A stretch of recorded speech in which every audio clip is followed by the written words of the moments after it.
دیکھیں وطر جو ہے نا وہ سنت موقدہ ہے.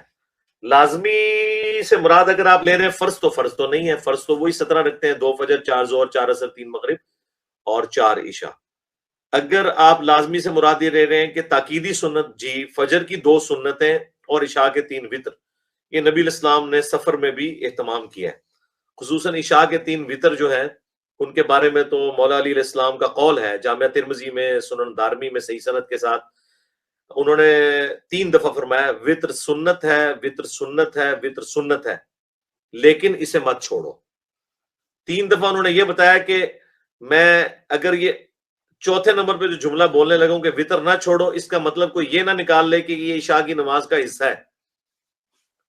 اس لیے انہوں نے 3 دفعہ جملہ ریپیٹ کیا کہ سنت ہے سنت ہے سنت ہے لیکن اسے نہ چھوڑو. کیوں؟ نبی الاسلام نے وطر کبھی نہیں چھوڑے. آپ سفر میں بھی وطر پڑھتے تھے، بخاری مسلم میں آئے. تو آپ وطر پڑھیں اور وہ آپ کے پاس چوائس ہے، 1 بھی پڑھ سکتے ہیں، 3 بھی، 5 بھی، 13 تک ثابت ہے جتنی آپ کی لسانی ہے. لیکن صحابہ کرام کا، نبی الاسلام کا عمومی عمل جو ہے وہ 3 وطر ہے. ٹھیک ہو گیا؟